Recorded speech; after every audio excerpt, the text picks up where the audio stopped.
Platinum, the last of the real water cooler talk shows on YouTube. Texas feels like a loss, but Texas wins in overtime in Lexington. I was there, and I was surrounded by Kentucky fans, and man, that was probably the most unpleasant victory I can recall. And this team has a lot of issues, mainly all on offense, but there's a lot of things going on that we need to dive into tonight. But before we do that, please like and subscribe and leave a comment. That'd be awesome for the growth of our channel. We're really trying to pick it back up and put more and more content out. So please help us out with that, and we really appreciate it. But Kyle, man, that was ugly, man. We didn't really talk much Saturday during the game, but probably for the better because we get so angry. It's crazy how like this collection of 18 to 21-year-olds like messes with my mental health in a big way. So, what were your thoughts, Kyle, watching Texas pull out that sloppy, ugly win on the road in Lexington? Well, first off, I just want to thank you again for having me back. I'm excited to be a part of this team and this franchise and this brand of yours that you've made. And getting to talk Texas football is always fun, no matter how dirty the win is. But Matt, to feed off you, don't worry. I was just as equally uncomfortable. I was actually sprinting back from the Michigan versus Washington game early. We were flying back from Ann Arbor, so I caught the game on the iPad on the free airplane Wi-Fi. And man, I'll tell you this right now: the fact that I had a person sitting in front of me, leaning back. I had the little kid screaming next to me, kicking me. I had the the job of the gut leaning on me at the same time. I was about to turn that plane around, crash it. I was getting mad myself. I think I said in our group message, I was like, guys, don't be surprised if you see me on the 5 o'clock news saying local Texas fan crashes plane because he's tired of watching this. But there was a culmination of things. So I might not have been getting hounded by these Lexington fans like you were, but I had my own pieces of adversity while watching this one. But I'm right there with you, Matt. This game just does not feel like a win. I actually got off the plane. I looked around and I just said, "My God, what a way to go 2-0 on the week in my college football teams, but still feel like I went 1-1 because this team is just not showing us consistency. We do great one week. We're humming. We see that we're stacking, we're building on it. And then this week, we took a gigantic leap backwards, I would got to say, on the offensive side of the ball. But true corporate America, what we've seen in our day-to-day life, I'm going to do a compliment sandwich right now. Special teams, uh, I think we need to start the Ryan Niblett fan club at this point because golly, this guy is just making explosive plays on special teams a regular occurrence. He's helping us with field position. Sark gave him kudos in the press conference saying, and really even at the same time, just our special teams in general with Shipley as our kicker, we are actually winning, and I can truly say it now that we are winning the special teams game when it comes to most of these games. They are keeping us in it. They're putting points on the board that we need to, unlike how last year with our kicking situation, it was kind of 50-50. We're getting points we need to. He's not being too aggressive on fourth down. He's going for the points because he understands he needs to help out this offense. But at the same time, just the ability to have an explosive punt returner and field and just kickoff returner too, because he came in, clutch on two things, not just the punt that got us our first touchdown, but also at the same time after the response from Kentucky getting their first touchdown, tying it up, he gave us he gave us some very good usable field positions on kickoffs as well. So he won us the special teams. We're winning on the special teams. Offensively, you know, I gave grace last week. I wasn't going to call out names, but tonight's broadcast, I definitely believe I'm going to be dropping some names. Some guys I'm very displeased with. Some guys I think are working and getting better. And then there are some guys that I'm going to have some spicy takes tonight on some performers that actually I believe did good in this game. But offensive wise, the grade is a C plus, is a C minus, most likely a D. That's too high. That's too high. Yeah. But then to round this sandwich off, defense wins championships. This defense right now is keeping us in the game, and we are getting the spurts of last year now. We're getting the signs of last year. I know there's been some news that's recently come out in the past couple of hours during our pre-production that might affect our defense going into the next couple of weeks, potentially even all the way up to Georgia. But I definitely believe this is a mature defense. The leadership is there. We might be losing some pieces, including a very critical one that I think we'll talk about later. But it's definitely this defense is now finally showing us that it grew from the Florida game. It's consistently building week over week.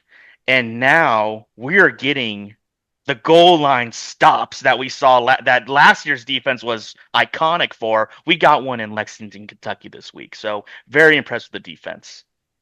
Yeah, we got two fourth and Mhm. inch to stop. But I totally, the way you frame it, you're we're playing complementary football in a lot of ways. Special teams playing the best ball they've played in years. Jeff Banks has got them in order. Shout out Mason Shipley for hitting all those clutch kicks, and also our punter Boomeister. He's pinning them deep pretty much every time they were starting inside the 20. So, and I admire Sark for acknowledging that the offense is really bad, and we're going to have to play this game, rock fight style, field position, taking the points.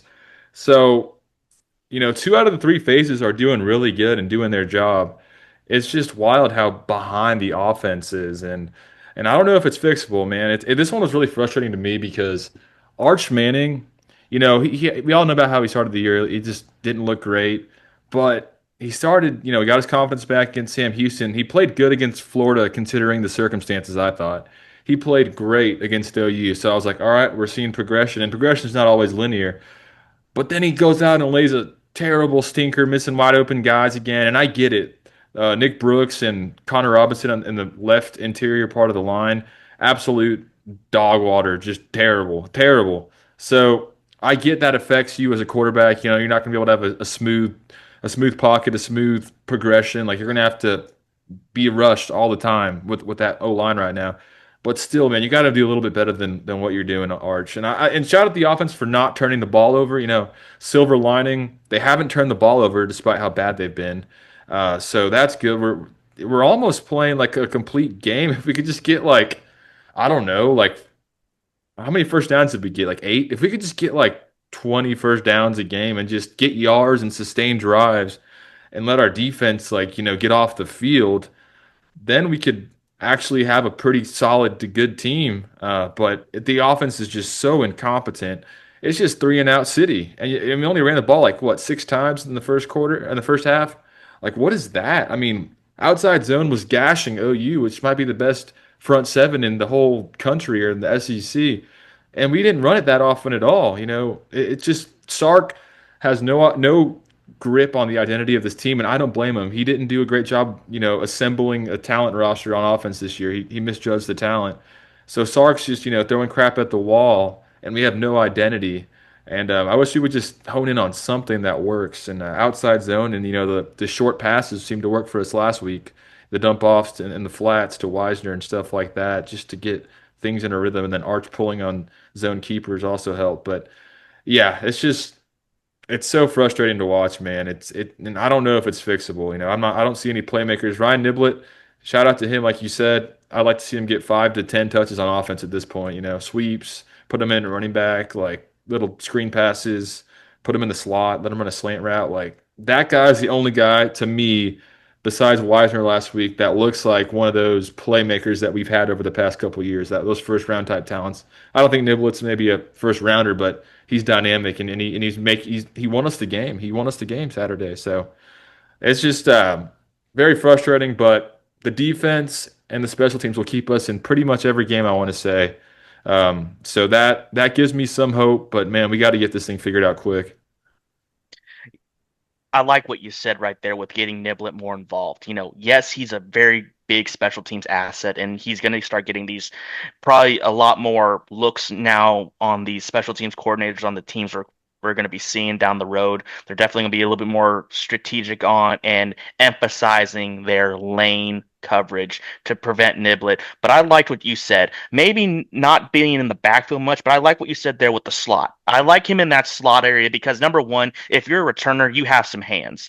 That shows me you can catch the ball, especially when you have guys running 20 miles per hour, screaming down the sideline, wanting to take your face off. It shows me that he's probably willing to go over the middle, take the hit, take the abuse, but he's also shown that he's been slick enough to avoid those hits as well. And at the same time, we haven't had any, knock on wood right now, muff punts or anything like that. So I think he has a sure hands situation here. I like him in the slot, and I think that for what you said. I think that would be a great addition to this offense to hopefully give Arch a new check down, emergency route type of situation. Maybe it's nothing too sexy like, a bunch of seam corners or anything like that, but it's more of like the 5 yard stop, the over the middle, the cruise or something like that. Just something that's short, manageable, really can help build some rhythm, some confidence, and it's a 1-2 out type of situation. I think what we've seen now with Arch Manning is that he will overthink his ball. He has great finesse and great mechanics, but he'll overthink it, and that's what causes some of these passages go off. Now, granted, some of his inaccuracies did help us out, like in the first quarter when we saw right before we got our first sack of the game, which I do want to go into back in the first quarter around the 5:49 mark, is that it was a little bit of an underthrown ball to Moore or Wingo on up on the sideline going into that north end zone, and it ended up drawing Yeah. a pass interference play. I think that was more of you. We can chalk it up to, of course, it's an inaccurate, incomplete pass, but I think that is one of those things where he kind of just saw it, he threw it, and he was going to draw the penalty. But what I want to get into that is that he held that ball for more than about 4 seconds. What we've seen, unfortunately, here with Arch Manning is the exact opposite with many quarterbacks in college football, which is the more time you give them, the more accurate, the more dimes, the more passing percentage of completions he's going to get. In this case, what we've seen is anything where it's a 1-2 balls out, 1001, 1002, 1003 balls out. It's more of just that mechanical snap and go. Those they're not long, they're short, they're maybe at max 10 yards. These have been the routes that he's been more successful with, he's been more accurate with. Heck, he got us a 15-yard down the middle shot on a third down and long, which Yeah. is something I really want to talk about with Sark's press conference, is that we were 2 of 3 on 7 or 5+ yard third downs, but we were 1 for 8 or 1 for 6 on third downs inside of 5 yards. That right there cannot happen. And what that tells me is this. You said two names on the offensive line that have just been dog water. You forgot my favorite one that I'm going to start hating on right now, and that's number 73 Baker. This guy is he out of everyone on this line, in my opinion, he is the total liability of this thing. Having a holding penalty in overtime and in the fourth quarter, having totally inopportune timing penalties. He almost knocked us out of field goal range to have us go to OT and to win the game. He pulled us out of a couple field goal ranges before in the past, and he's got some holdings that have killed some drives. And it showed up again, his ugly head again in this game.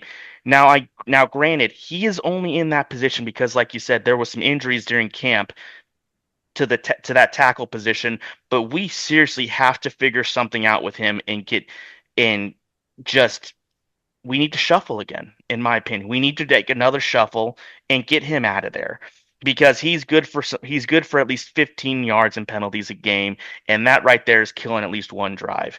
So that needs to be fixed. And I think at the same time, his run blocking has not Yeah. impressed me, and neither has his pass sets. I want to now go to our first sack of the game. It was a 5-man with an off-timed corner blitz, and yet we have a slide to the we're on the right hash and we're sliding to the boundary when we see an overload to the field. My question is this to Sark and maybe even to Kyle Flood: what are we doing when we're seeing a team that likes to run, that is going to play containment to the field? They're going to bring their pressure to the field side. Why are we still having our pass sets to the boundary? What are we trying to do? protect a 5 yard cushion over here, or a 10 yard window where we're throwing a flare to the field. If we just change the slide identity to the field. You now have the center taking the looping tackle back. The guy who cuts across the face takes the guard, and now the tackle is actually just sitting there instead of handing him off. He's actually sitting there waiting for the corner to come into his lap. In my opinion, some of these sacks are not only just performance from the offensive lineman, but I fundamentally to the blocking scheme that was set up for this was not what needs to be happening. And so there needs to be a new drawing board when it comes to this. In my opinion, you need to slide to the field. We need to attack more of the field. And all this boundary stuff is what gets us in trouble, because look what happened with Moore in the fourth quarter. We could have run the clock out, but yet we're running a play to the short side boundary, and he of course runs out of bounds because he's trying to get the soft corner to get to the first. The trajectory is naturally taking him out of bounds. So that makes no sense to me. Yes, it's a well-timed play. It got us an explosive play. It got us more than 5 yards, but still, it set more up to unfortunately run out of bounds and get us into that heart attack situation of going to overtime. Yes, Sark needs to stress that more, which he said in his press conference, that we needed to stay in bounds or just get down. But that to me is a schematic and a scheme error. That's a critical failure in scheme. Now, I do not believe we need to take Steve Sarkisian away from the play calling, but there needs to seriously be a new sit down, find yourself identity with the scheme and say, you know what? We have speed. We do not have the bodies nor the attitude to attack to the boundary and attack the short game. So we need to stretch these dudes as far as possible. Let our guys make moves in space, because with Wingo, Moore, Niblet, even Wisner, Baxter when he comes back, whoever it is, we have the speed and the agility to win in those one-on-one make a guy miss situations. Playing us to where we are going into a condensed situation is not advantageous for us, but that unfortunately has always been Sark's motto when it comes to offense. Play to compact, and we're going to have the guy screaming out of the mess, and that's the guy we're going to hit. When really we need to go to a more dink and dunk to the field. The tunnel screens were great. The screen games were working like it was nothing. We need to see more of that. We need to see more of the stretches. And in my opinion, that will allow Arch as well to be able to build some confidence to pull the ball and then hit that backside towards the congestion, because we're now getting everyone to flow to the field. Now we have the sneaky alley in the back. That's how I like us to use the boundary, but not what we're doing right now. I also want to see some empty. I want to see. I'm tired of these, like you said, condensing like two tight ends in, tight on the short side of the field. You're just like everyone's loading up, and then these routes are so long-winded. Like nothing good's gonna occur out of that. I want to see him spread out. Arch standing back there alone, and then tell Arch, hey, look, make a read or two, and then if it's not there, just run. There's going to be some room in the middle of the field now since everyone's all spread out. Look for your little slant or whatever it is. It's so overcomplicated, it appears, and I know that it worked, in 2020 with Alabama with all those NFL all Pro Bowlers they had, but this team's not there yet. We just don't have that experience. So I totally agree, Kyle. We need to simplify and just use some common sense when it comes up. It's just so frustrating watching these veer and shoot offenses just make it look so easy, just moving the ball up and down the field with these not overly complicated schemes. They're just playing basically like a high school football out there, and they make it look so easy. And everything we do, it's like it's so hard for us to complete a 6 yard route. Like it's ridiculous. So yeah, that was great, Kyle.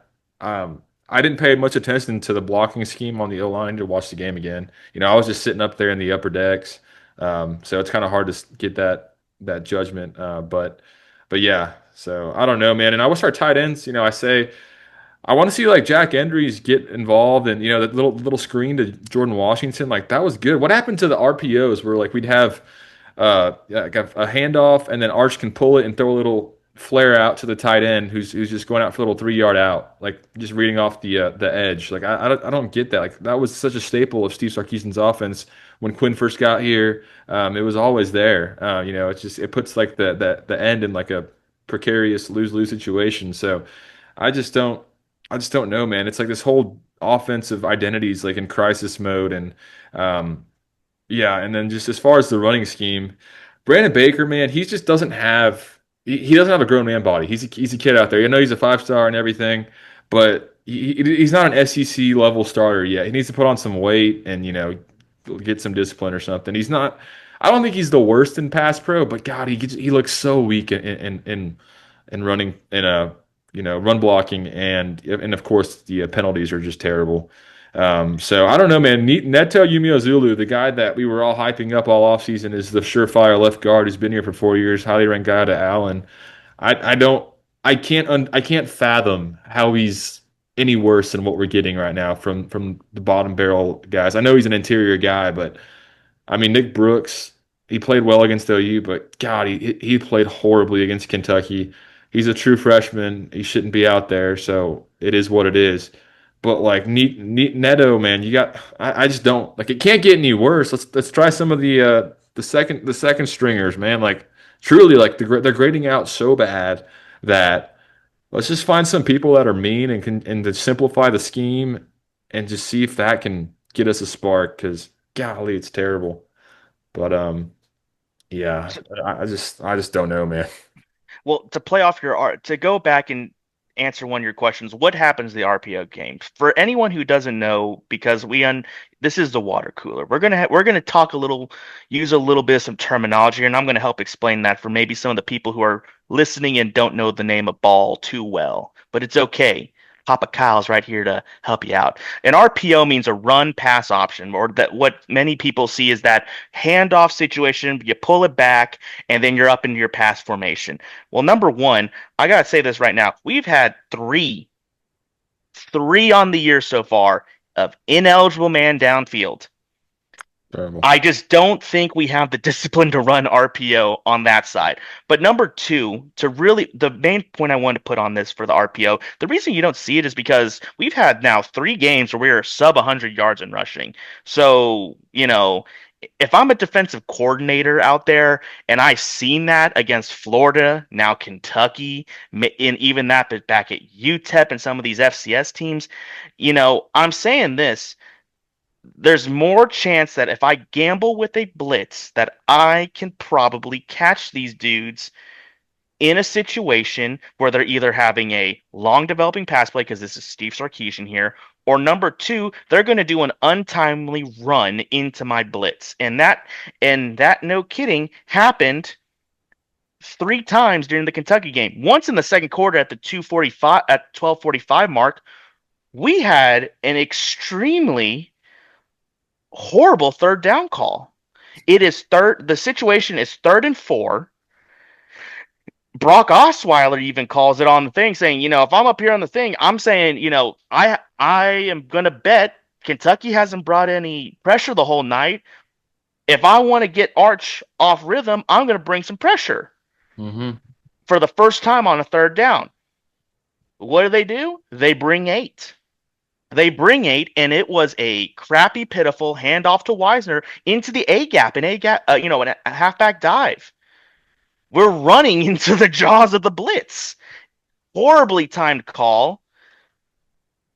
At that moment, that's when you say, that's when you kind of hope that the Sarkisian that you were paying all this money to kind of says, you know what, maybe hit a timeout, or I'm calling Arch on the audible and saying, hey, dude, you know what? I think they're going to blitz. Someone up in the field, in the press box has to see that and says, we need to kill the play, hit the Jordan Washington because he was out there, Oh yeah, screen again.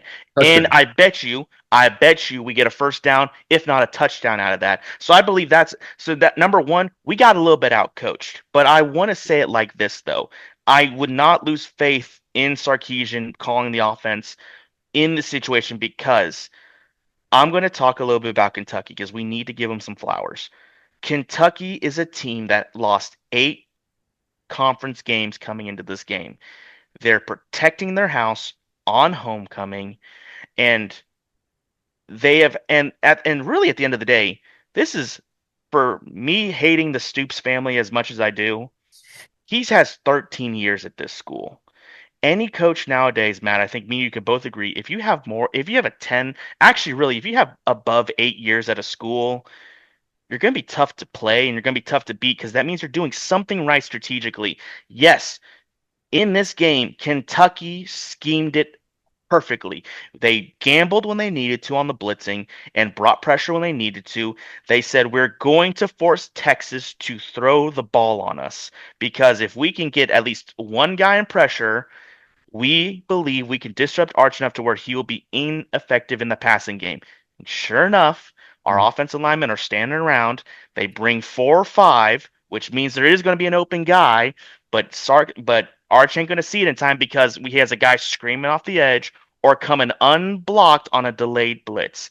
That is where Kentucky's defensive coordinator, I got to give him some flowers. I think he's really good. I don't know his name, but he schemed up something well and he gambled and he found, in my opinion, guys, because this is the second time we've seen this happen outside Patricia, because Patricia just threw the kitchen sink at Texas to win. This is the second time a team has come in and said we are going to overcommit, stopping the run, stopping what little run game Texas has, and we're going to force them to throw the ball with a guy in their face. Florida did it to us, and look what happened. Now Kentucky's done it to us. So out of our 3 SEC games, one person, only one, just said, we're going to rush 4 and we're going to drop everyone back, and we believe we're going to pick off Arch Manning. And of course, it was dumbass Venables in OU because, 100% acceptance rate, dipshits. That's right. Cease. Cease. Go Florida, Kentucky. 2 games where we have competent, where we had Florida, we had a guy coaching for his job and Billy Napier and his staff. And now you have Lexington in Kentucky with Bob Stoops now potentially with everything else going on in the country. He is now potentially coaching for his job and his staff is coaching for their job. So now you have a situation where there was we got to break this because we're not going to lose a 9th fucking consecutive conference game. Yeah. It's in front of our home fans in a game that means something. And there's now talks because everyone's getting fired that we might potentially be on the chopping block. The defensive coordinator called a great game. And unfortunately, the blueprint's out there now, people. It's a fact.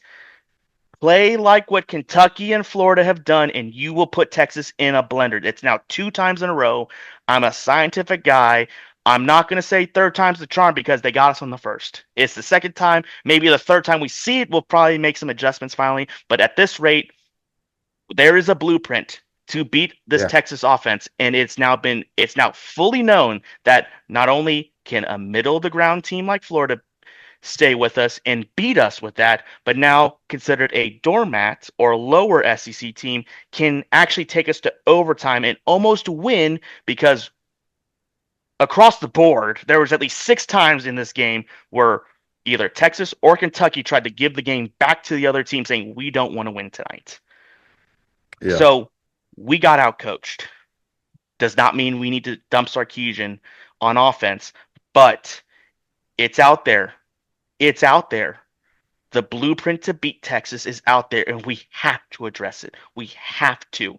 And it starts with the offensive line. It starts with finding a way, maybe not in the traditional sense of setting up a run game, but maybe more screens, more outside stretch, and maybe running to the fucking field. But we have to get the run game going again. Pillar number 1, run the damn ball. Yeah. And that is something that if you take away from Sark, this Texas team cannot win games that way. Yeah, it's a ticking time bomb.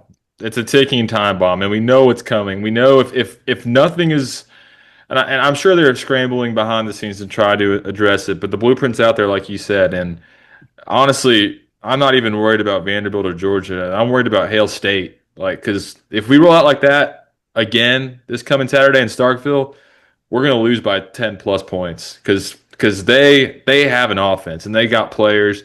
And Jeff Levy is always giving us problems. He knows how to get to our defense. Last year, they they caused problems for us. The worst team in the SEC, and they still like had us in a blender the first half somehow. So this game is very losable. So it's going to take kind of a superhuman effort from this coaching staff and this offense to just evolve on the fly and really just break their tendency because yeah. But I like how you mentioned Kentucky outcoached us, and to be fair, Kentucky's not good by any means or great by any means, but they are notorious for every year when someone comes into their house at night. Weird things happen in Lexington. Georgia went there last year and won by 1 point, the SEC champions. When they won it all in 2021, that was the best Georgia team we've ever seen, probably. They went into Lexington and nearly lost. And then last year they beat Ole Miss on the road. So it's not like Kentucky's just an FCS team that we should blow out. Like it's the SEC, everyone's good. So a win is a win is a win. But with that said, a lot of teams are better than Kentucky in the SEC, and we're about to play them all. So Is yeah, Kentucky the new Lubbock? Is Lexington, Kentucky the new Lubbock at night? Is yeah, that what this it is? is. That do you think that's what it is now? Minus the tortillas and the they weren't quite as hostile as Tech fans because oh my Lord, I'll never go back to Lubbock for a football game. That was, yeah, I had some experiences in Lubbock, but yeah, they're in that same category. Hmm. Anywhere on the road in the SEC, especially at night, is very scary. So we won. So let me talk about something positive, man. Um, Colin Simmons is back in a big way. The whole D line played great. I want to. I do. You know what? I'm gonna be negative again.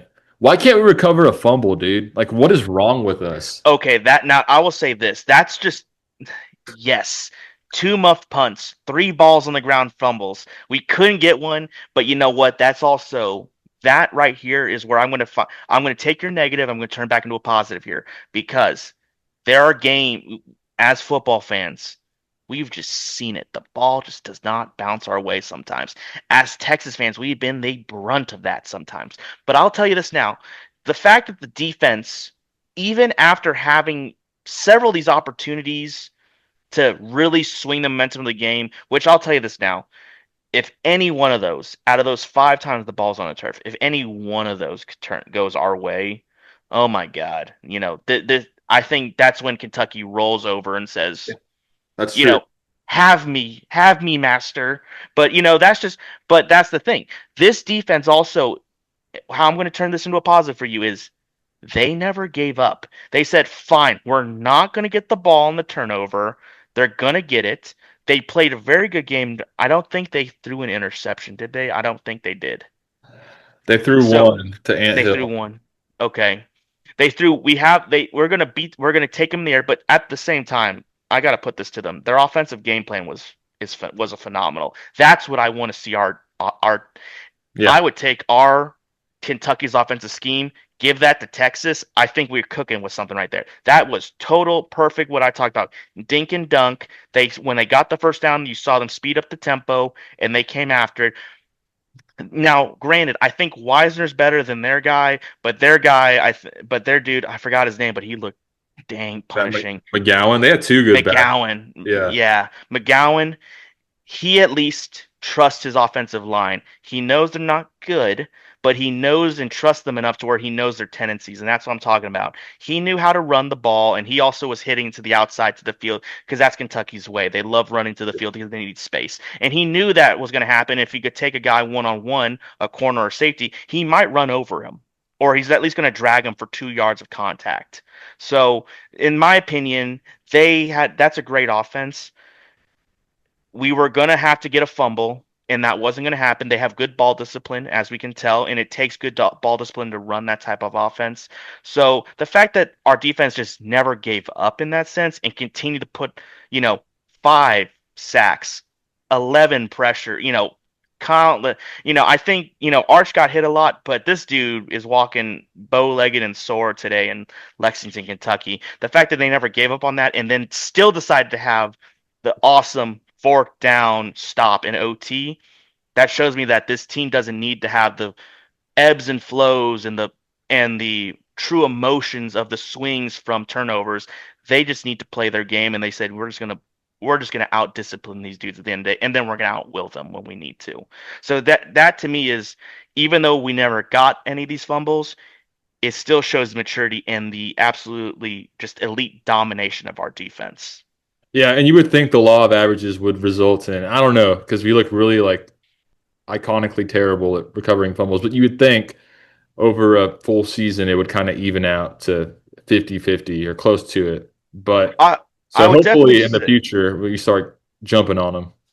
I would say more likely we're going to see the ones I want to get back mostly. I think are the punt fumbles, the Yeah. time of the punt return, because that's our special teams winning the game for us, and that's I think if we want to have any improvement or have our special teams hit that next level, it's recovering those times. The punt return puts the ball on the turf, but again, we know that's really tough because especially if the ball just dies when it hits them, all they gotta do is just jump on it, just drop down to the knee and cover it up, and they got it. So that's a tough one. That happened a couple times, but yeah, that would be the only thing I'd say our special teams needs to get better at is get those ones because we're a ball hawk defense.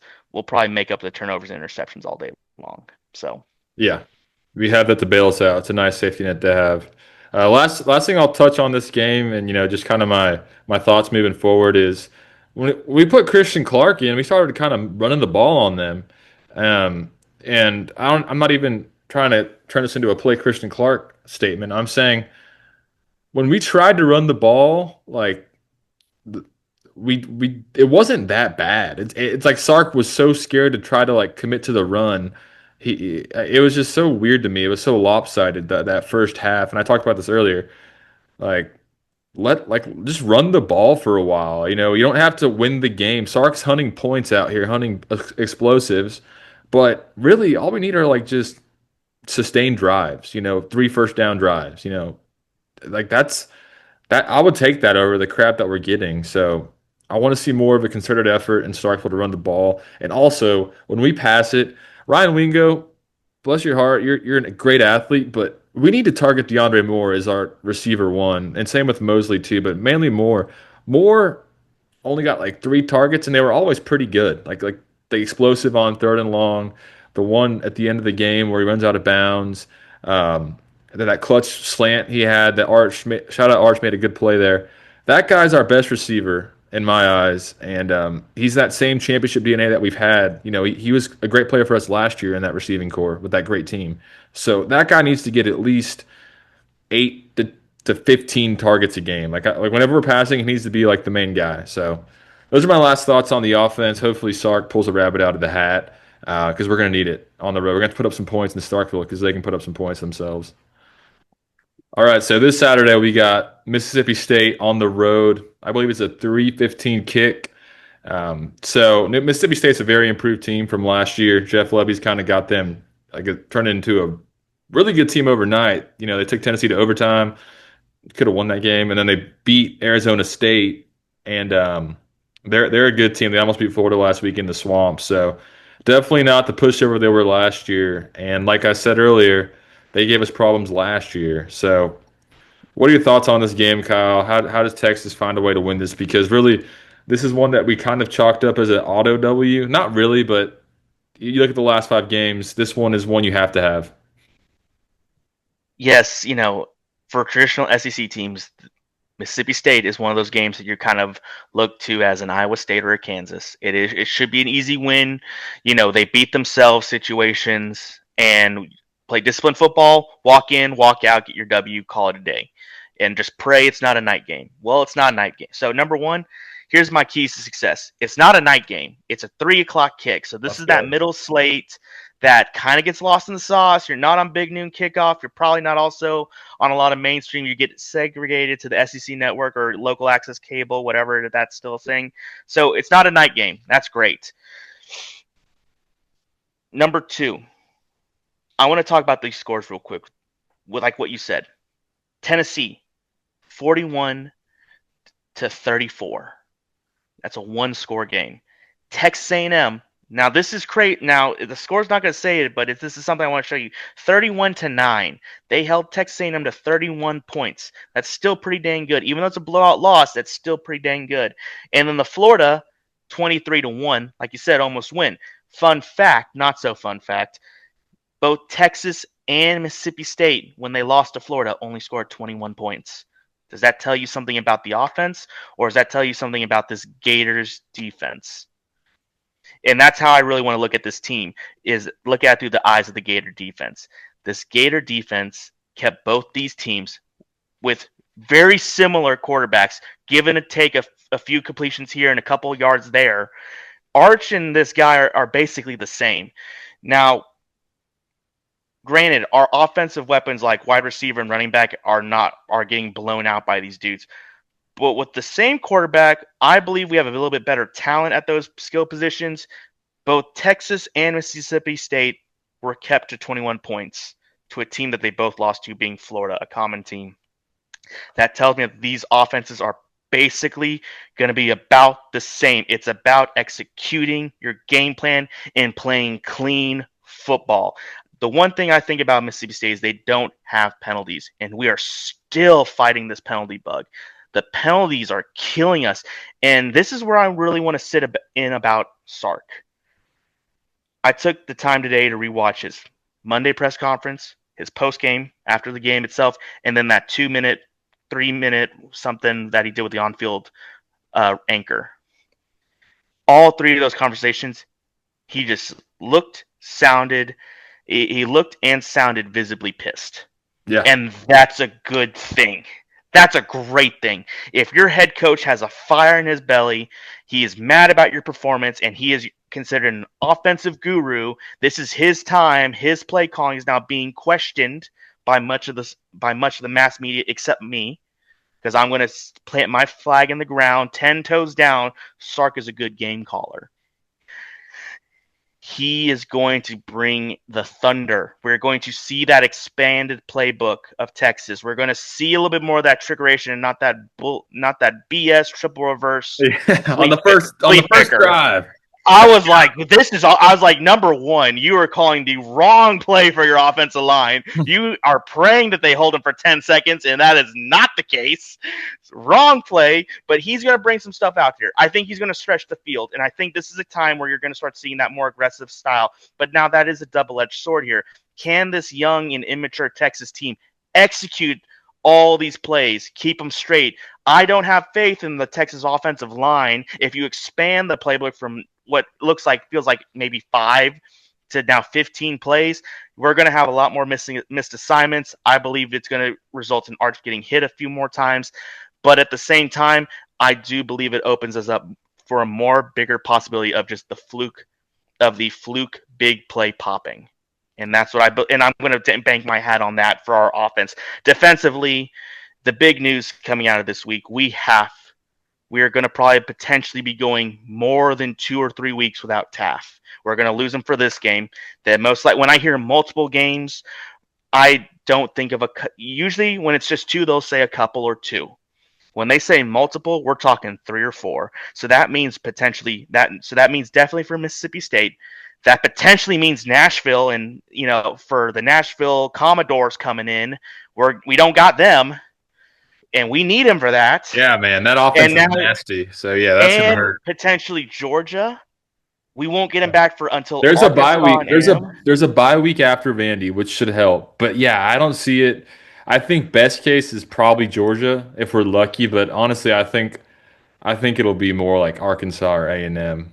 You need to have that means I'm going to call them captains. Our leaders, we need Lafu, we need Simmons, we need Hill Jr., we need Malik Muhammad, especially to step up, fill that on the field leadership role. I'm looking a lot at Muhammad on that since he's a DB like Taff. I want to say, thankfully, Anthony Hill Jr. is not too much of a drop off from the tackle leader. Mississippi State's tackle leader is at 48, while Taff's at 51. Anthony Hill Jr. is at 50. I don't think we're going to lose much of that come downhill, ground and pound, physical style of defense. What we're going to be losing from Taff is that get everyone lined up, basically defensive general on the field that's getting everyone ready. So that's when we're going to need to have more communication. And honestly, I think LaFou is going to have to, LaFou is actually going to be having a very big impact on our front 7 this week. If we want to win the game, LaFau needs to take over the box. Yeah, and that's where if we do that, special teams, I'm not going to change anything. except, get us those 2 extra. Maybe if they put the ball on the ground on a punt, we get 1, maybe 2. I think we can win this game. I think we need to have an aggressive call from Arch. I think from Sark and Arch, and I think this offensive line, no matter what, is getting the absolute shit chewed out of them this week in practice, in the locker room, in the classroom, at Jester West, wherever it is, they're getting chewed out. So I hope to see a little bit of some pissed offness coming from these guys. I expect to see some nastiness from this Yeah. offensive line. Nastiness does not pertain to technique. It does not pertain to assignment. It just means, do I have the more will to move person A to place B? That is what I want to see. If we can do that, that'll just help the run game. Aggressive offensive line. I don't care about assignments or anything. I just need aggression out of these guys. No more standing around, looking around all dazed, and there's my quarterback on the ground with 4 guys having a party in the backfield. I need anger. I need hands and steering wheel and car crash on every single hit. I think we'll be okay on a run game. Stark will have something aggressive. Defense just keeps doing what they're doing, and special teams does what we need to do. I think we can win this game, and that's how you do it. I love it. I love it. I want to circle back real fast to Taff.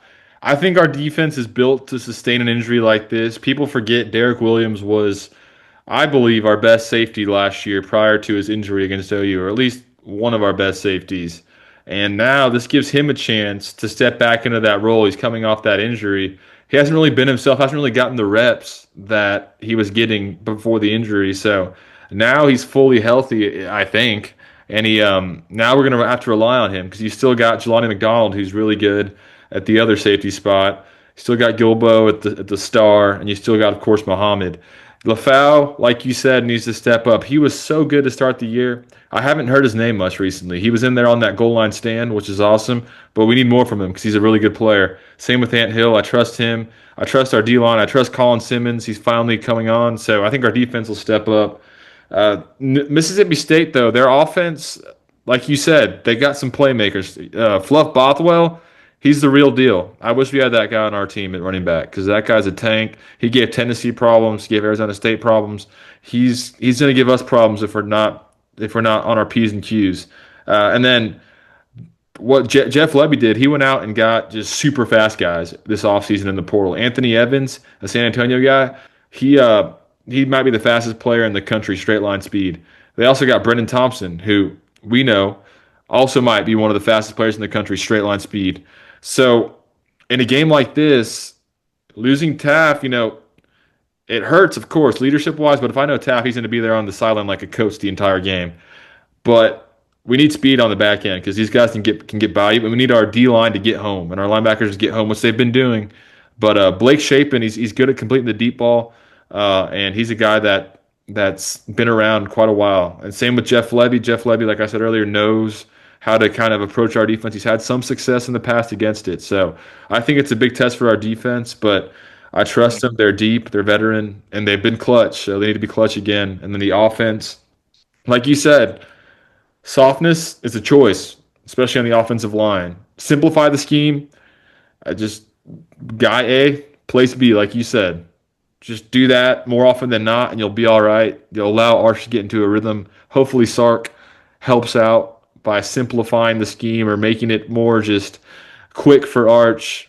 Run the ball more, target DeAndre more screens, less condensed sets, less thinking. Just quick routes, and let's just get some first downs, get some drives, protect the football, and that should be enough. If the special teams continues to do what they do, that should be enough to get a win here. It's not going to be easy, but this is a very winnable game if we execute at a high level.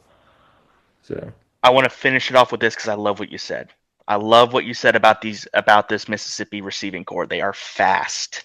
That is going to be a very big test for our DBs. We're always not been known as the fat. We've had fast DBs in the past, but again, like you said, these are some youngins. Some of them are coming off injury. We're going to probably be a step behind these guys. This is really when you to beat straight line speed guys, you have to have complex coverages as well as just discipline in technique. I believe with a guy like Akina as our DB coach, we're going to have good technique. So that's why I think we match up really well with these guys. But number two, how do you negate speed? You get home to the quarterback. What that tells me, with Florida holding this Mississippi State team to 21 points, not getting a chance to look at their film, but what it tells me is they did the same thing what they did to Arch. They made him uncomfortable. They Yeah. made him rush his passes. This is where that's like you said, Colin Simmons. I think last year and even this year, same thing. Started slow, kind of was like, oh, he's the freshman. He's been told some good things, not much expectation. Gets a couple sacks here and there. We're like, okay, but he didn't start catching his rhythm like it is this year till the second part of the season, the back half. Now he's kind of humming. He's realized he's been humbled at Florida. He got humbled at Ohio State, but the dude out of Duncanville can play ball. I think this is a game where if we had to see anyone else besides LaFau, Colin Simmons is going to be a very big part of this game. Just making this guy feel uncomfortable, making him throw on the run, hurry up these passes because it sounds like Mississippi State has a very long developing route tree, just like Texas. And I think they don't have the ability to go to a short game. Even though this rusher has more yards than Wisner, it's only 533. Not that impressive. Only 8 touchdowns. I'm not feeling it because I've seen a guy like Justice Haynes out of Michigan and quite a few other big name backs do better. I'm not too worried about this guy. This is where the size of our defense and LaFau is going to come into play. He just stops and negates the run. We're going to force him to beat us with the pass. I think we can win that. On the offensive side of the ball, Washington, tight end Washington. I know he has gotten half the amount of reception targets as number 83, but I will tell you this right now. Washington looks like the complete tight end we need. He's big, he's fast, he has good hands, and he makes it up in the chunk yardage. How we beat a Mississippi State defense, because it's exactly how we produced against Florida, was the tight end game. We need our tight ends for our checkdowns. We need the tight ends attacking the middle of the field, right where the linebackers are going to be, because they're going to try to send unnecessary blitzes to get Arch rush, just like how we're going to do the same thing. They're going to be sending there, so we need to be attacking that middle of the field for the short 8 to 5 to 8 yard routes with our tight end. Washington needs to have a big game, and if we get that, that is the win. Absolutely. I just found out Fluff Bothwell, their star running back, is probably not going to play. He's been injured, and also their right tackle. I don't know his current status, but he went out against Tennessee. And the guy they put in, put up a literal 0 PFI grade, or FPI. So there's going to be opportunities. I don't know if they're healthy there or not now, but I know Florida had 4 sacks on Shapen. So there's going to be, I demand our defense to get 5+ sacks, 4+ sacks, really make Shapen uncomfortable back there. But with Fluff Bothwell out, I don't want to negate Davion Booth. That guy's good too. So they have backs, but it's about us, Kyle. You're right. It's about us executing. They're not some machine that we can't beat. It just comes down to us not killing ourselves in the penalties and sustaining drives and really just executing. You have to be perfect on offense, but be average. Just be average, and we'll have a good chance. That's all I'm asking for. My offensive line coach said this to us back in high school. The great Coach Skinner, Coach Skin Dog, as we called him. He said, guys, what grade do you think I need out of you to get 3 yards? A+, coach? No. B+? No. C? I need a C. A C is passing, guys. A C is a 70. I just need you to pass. Because you know what? This is a game that's going to be won by inches by this offense, okay? We need 3 yards of play. Yeah. Because this is a great little thing. What's 3 times 3? 9. 9. It's 9, baby. 6, 7. That's 9.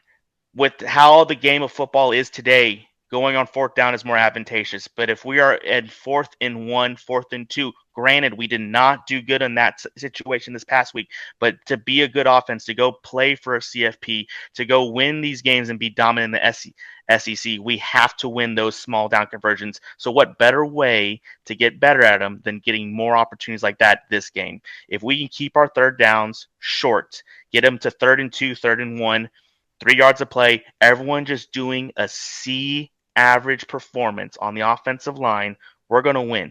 Simplify it, be perfect in total technique, and just totally negate yourself from penalties. Perfect technique prevents you from holding. Perfect technique means making sure your eyes are on the ball or looking from your peripheries while you're in your stance to make sure that when your center actually starts moving his hand, you're not moving until he moves, until he snaps it.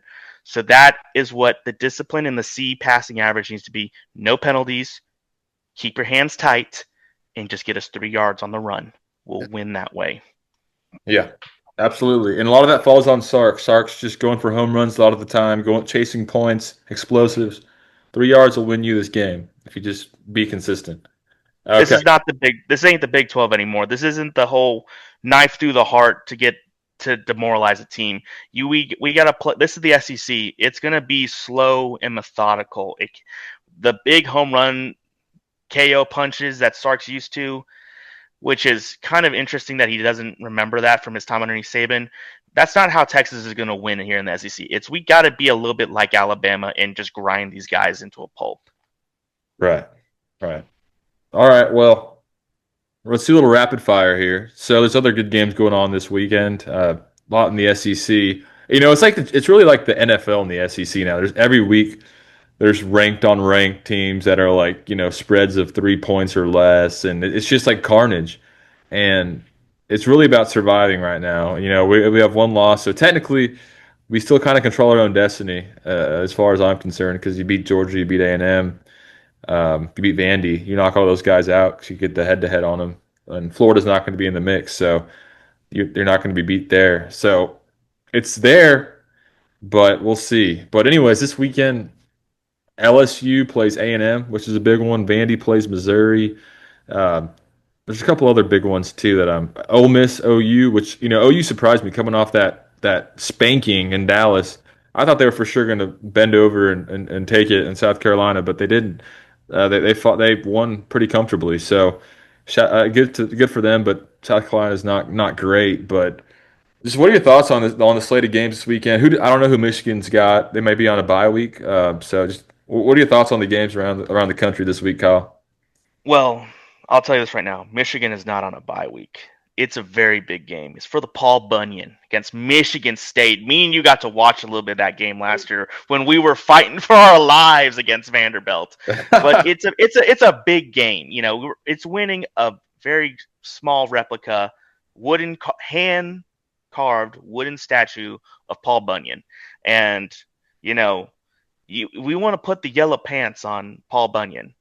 And for anyone who doesn't know, yes, I do have an alliance to Michigan. I don't think I addressed it, but I actually have blood who plays at Michigan. My little brother, Max Reyes, number 39 DB safety. He plays for Michigan.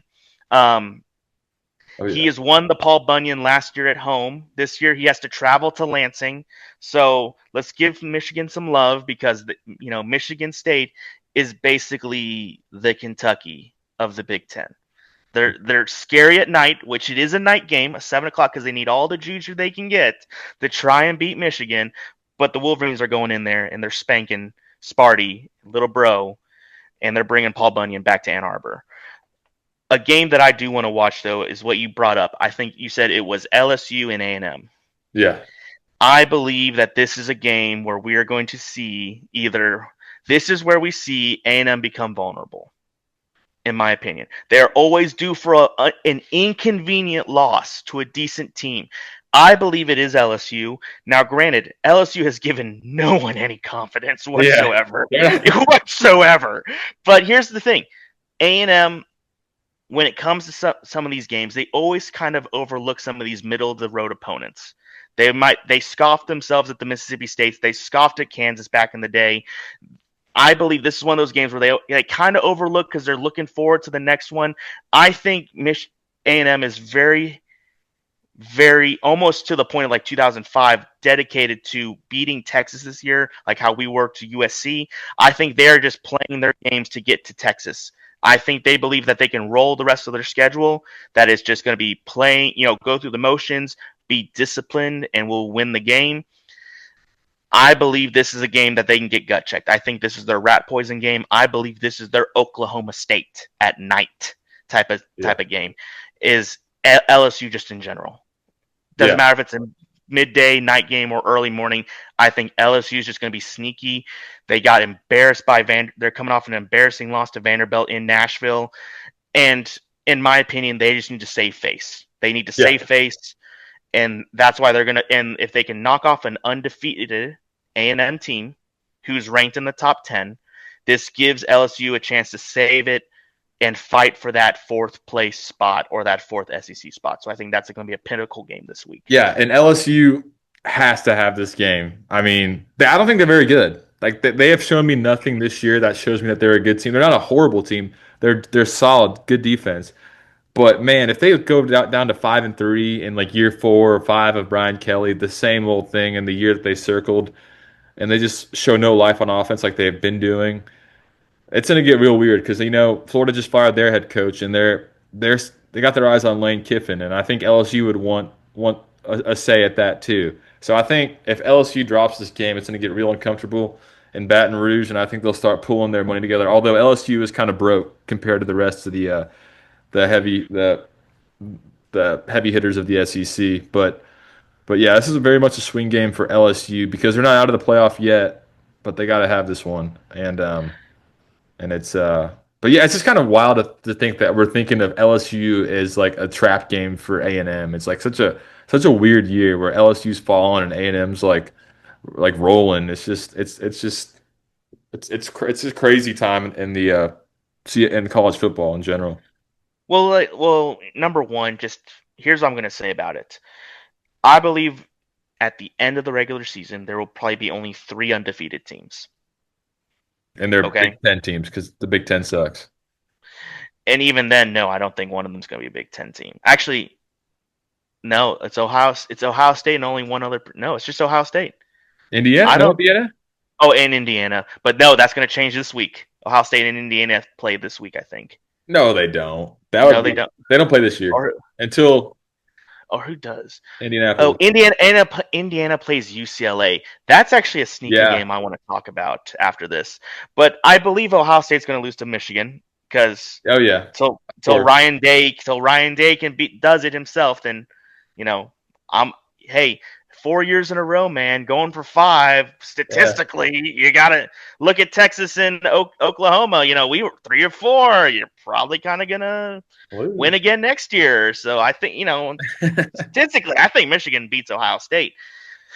But I also think with how Michigan's playing right now, they're going to be attempting to go for a spot in the not just in the college football playoffs as one of the 4 Big Ten teams. I think they really do have an idea of that they could probably go win a Big Ten championship or at least compete for one. If they beat Ohio State and they win out, which is very possible because it's Michigan State, Purdue, Northwestern, and Maryland, I can't really scoff at the 3 of those teams because they're actually all pretty good. But if they win out, that's a deep enough resume to where if they beat Ohio State, #1 team in the nation, there's a spot waiting for them in Indianapolis to play maybe Indiana or Oregon, or we'll figure that out. I think it'd most likely be Indiana. Yeah. But I'll tell you this now, Indiana, UCLA. This is a game. Actually, I need to finish up your LSU. No, it is a crazy time thinking that LSU is a trap game in the SEC, but at the same time, look at the coaching carousel that's going to be opening up this year. I think a lot of these schools have just not found an identity in a coach, LSU being one of them, since I think Ed Odron was a great coach for them. They just eventually just ran out of time with him and his sparkle ran out, but now look, he might go back to take over Oregon State. But, I think right now with NIL and everything else and how quickly coaches can be judged, it's very transparent. There's no more of the years where you magically claim the entire state of Texas or you get the entire state of Louisiana recruiting to recruits coming to you. You're not winning those, and that right there, that gets you national championships. That's not the case anymore. And not to mention the easy accessibility to veteran talent, proven veteran talent with the transfer portal, and just pulling those guys over nowadays with no consequences of sitting out. I don't think nowadays, I don't really think there is going to be many more times we're going to see a national championship level team that goes undefeated. And even then, when it happens, you've got to put them up there with the list of possibly one of the best teams ever assembled. But that's just. But with that all being said, now look at this. Signetti at Indiana is giving UCLA their props, calling them a tough team, calling them a 3-0 team, because ever since they got rid of their old staff and got the new one in, they're winning games. They're hot. That's the type of maturity you need to see on a day-to-day basis. That's why Indiana, along with just Signetti being amazing, that's why they're undefeated, because they take every game seriously and you actually see it, not just from the players but also from the coach. I think Texas has that, but the players haven't seen that yet. Yeah. And I do think that just inherently the SEC is a lot deeper than the Big Ten. The Big Ten at the top is just as good or better than the SEC, with Mm-hmm. Indiana, Ohio State, throw Oregon in there, Michigan. But if you look at like Ohio State's schedule, it's like at Wisconsin. Like that's different to me than playing at Hail State or playing Vanderbilt. And I know they have a couple big games here and there, but I think it's a lot easier to just roll through teams and on some of these Big Ten schedules because a lot of these teams suck. But like you said, it changes. Like UCLA is good now, just like that. So it's for now the depth isn't there, but it'll probably be there real soon. As everyone, it's just like everybody's scrambling, like you said, with these portal NIL era. It's just a whole different ball game now. So everyone can be good now. It's just a matter of getting the right donors on board and the right coach in there. So yeah, it's a very even playing field. What are your thoughts on this OU Ole Miss game? Because that one's really intriguing to me. I think it's in Norman, and if OU wins this game, then they're squarely back in the playoff picture and sitting kind of pretty heading down to the stretch. But I don't want that to happen, of course. So.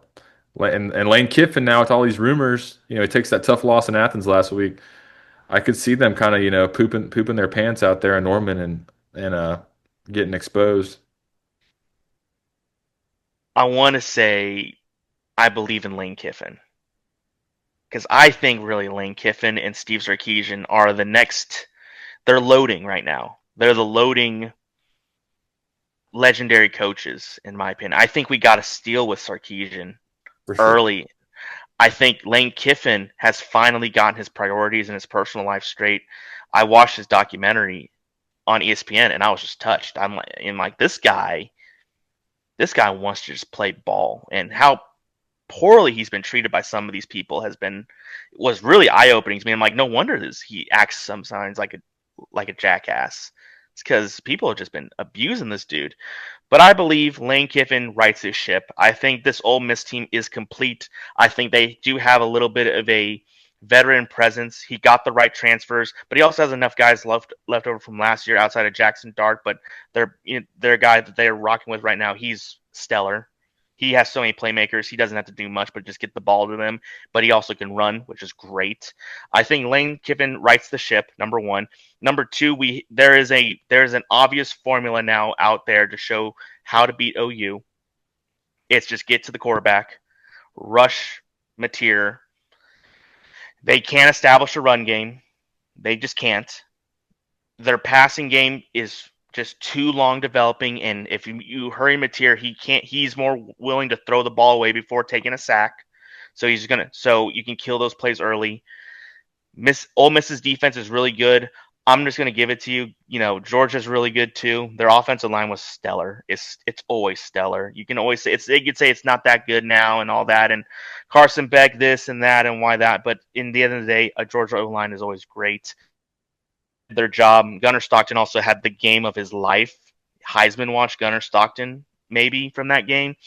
That is one of those things where a guy who came in for Beck, saw action last year, was given the team early notice that Beck was leaving and that he's going to be the guy next year, allowed him to really build up that leadership. I think that Georgia win was just going to happen because also this, like we said, also like what Herbstreit said last week, is that this is about the time the SEC just cannibalizes itself.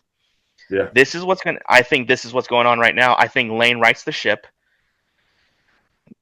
It's been proven that Oklahoma's defense is exposed to explosive plays. That's all Lane Kiffin wants to do. And I believe Lane Kiffin's defense is good enough to just beat up on Oklahoma's offensive line. So I think they right the ship in Norman, and Ole Miss gets back on it, and we finally see OU get pushed to the back burner at this point. Yeah. And we'll see their midseason collapse. That's all I need right now. That's all I need. And then Vandy, Missouri is also a good game, but it's in Nashville, so I think Vandy wins, which gives us a top 10 team coming to Austin next week at 11 a.m. Of course, no night game for us. Anyways. So we got about 5 minutes left on this Zoom call. We didn't really give our predictions for the game for the Texas Hail State. We can keep it brief, but is there a score you're thinking? How do you see this game playing out? You go ahead, and I'll give you mine, and we'll wrap it up. I'm seeing this being somewhere in the 30s. I think we're looking at around a 38 is the magic number to win the game. So I think Texas is going to score 38 points. I think You're crazy, but man. I think If we score 38, dude, I'll Venmo you $100. No, I won't. $20. I'll Venmo you $20. I believe though Mississippi State will put up some points. I believe it'll be around 20. I think it's actually going to be around the 17 to 20 mark. So I'm going to say 20 to 38 Texas. But that's how we're going to win this game. If it's a shootout and we get into the high scorings because no defense plays, we're going to lose that game. We just don't have the ability to do that. And if it's a total slugfest, that means both offenses are struggling, which means we're more likely to make a more mission critical mistake than Mississippi State. They've been playing pretty clean. They don't put the ball on the ground with fumbles. We have a fumbling issue, as we've seen. So I think if it's one of those lower scoring ones, we lose that as well. It has to be a medium scoring technique game for us to win against Mississippi State. All right, Kyle. I'm gonna have to pick Mississippi State here. I I would love to be wrong, but I just can't. I can't trust this team. They're too inconsistent. There's a world where they go out there and just look awesome. And the offense is humming. We catch them on the right day, and we just like win by 14 points. That's very possible, but I haven't seen it yet. And Arch, man, one step forward, two steps back. Like, God, that was and I get it wasn't all his fault, but man, that was so disappointing to see him do what he did in Lexington against that defense that's given up 400 plus yards a game to SEC teams. So I'm going to go Hail State 24, Texas 21, and start the panic alarms. DEFCON 9. It's the end of the world. Texas is bad again this year. That's what I see happening, unless I unless we step up and let our nuts hang. Principle number 4: let your nuts hang. I'm going to put out here, I do not believe that this week is our midseason collapse. It's going to hurt so much more worse when we lose in Austin against Vanderbilt. Yeah. And that's when I'm going to hit the panic button. So I say this is our last win. It's going to tease us to a wait. So we're 5-2 right now, right? If I'm correct.